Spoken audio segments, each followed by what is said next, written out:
Good day folks, Sean here from Air Photography. So DJI had a pretty busy day yesterday. They released some new hardware, a new set of goggles called the DJI Goggles Integra, and an updated motion controller called the DJI Motion 2. Now we are going to take a closer look at them at another video down the road, but the other thing they did yesterday was release a firmware update for the Mini 3 Pro. Now this is a pretty important update. A lot of people have been waiting for this. So let's go ahead and we'll take a look at the release notes to see what's been changed. So you can see here's a new firmware for the Mini 3 Pro. It's now version 1.00.0500. If we take a look at the release notes, you can see it says it's added reset all settings and clear all data options. And we will take a look at that here in a second. However, the big addition is added gain and expo tuning. So that's a pretty important update. With the gain and expo settings that they've added, we can now adjust the maximum speed when in cine mode, normal mode, or sport mode. It kind of mimics the old tripod mode. A lot of people found when in cine mode and you put full stick forward, it still flew a little too fast. You couldn't get really nice, slow cinematic shots. So let's go ahead here and we'll take a look at these new features.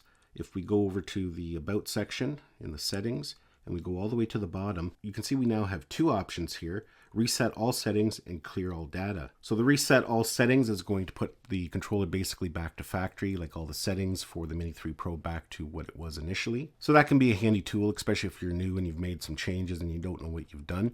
You can go back and put everything back to default. But the other interesting thing is now we can clear all data. If we click on it, you can see it shows us what it's going to clear. It's going to clear data in aircraft, internal storage, and SD card. It's going to clear aircraft logs. It's going to clear unlocking licenses, and it just says there are other user data stored on aircraft. And it does give you a warning there that if you've crashed your drone, make sure you've contacted DJI first, because some of the information that's going to be cleared they may need. So if you've had an accident with your drone or you've crashed it and you need repair work done on it, don't clear your data until you've contacted DJI. But this is great for if you're going to be selling your drone. You can go in and clear everything, make sure your user data and information is not going to be in the hands of somebody else. So now let's go ahead and we'll take a look at the gain and expo settings. We'll go into our settings, we'll go over to control, and if we click on gain and expo tuning, you can see right at the top here we have all our new speed tools. If we take a look at what we can adjust the horizontal speed, the ascent speed,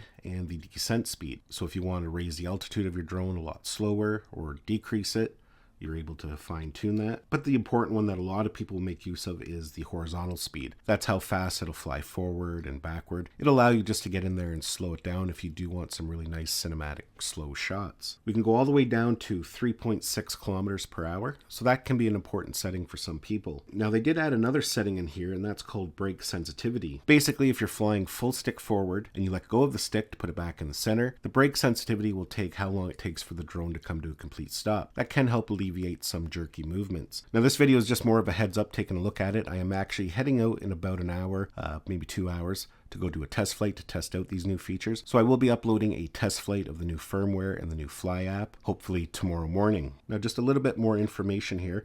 When you update the firmware for the aircraft, it's going to update the firmware for the DJI RC, which is also going to update the Fly app at the same time, which is now version 1.9.8. If you use the original RCN1 controller in a smartphone, DJI updated the Fly app for that as well, so you'll have access to these new features as well. Now, another interesting thing to note is you can see that I've bound the Mini 3 Pro to my RC Pro, but there is no update for the RC Pro yet. So if we go into our settings here, we go to control, we go to gain and expo tuning, you can see that those new features are not there yet. Same if we go to about, we go down to the bottom, you can see those reset options are not there either. So unfortunately you can't make use of those new features with the RC Pro. I'm assuming it's just a matter of time before that does come, but in the meantime you can still use your other controllers and make use of those new features. Well folks, that's basically it for this video. Hopefully you enjoyed it and got some value out of it. Give it a thumbs up if you did. It is truly appreciated when you do that. Thanks a lot, and we'll see you in the next one.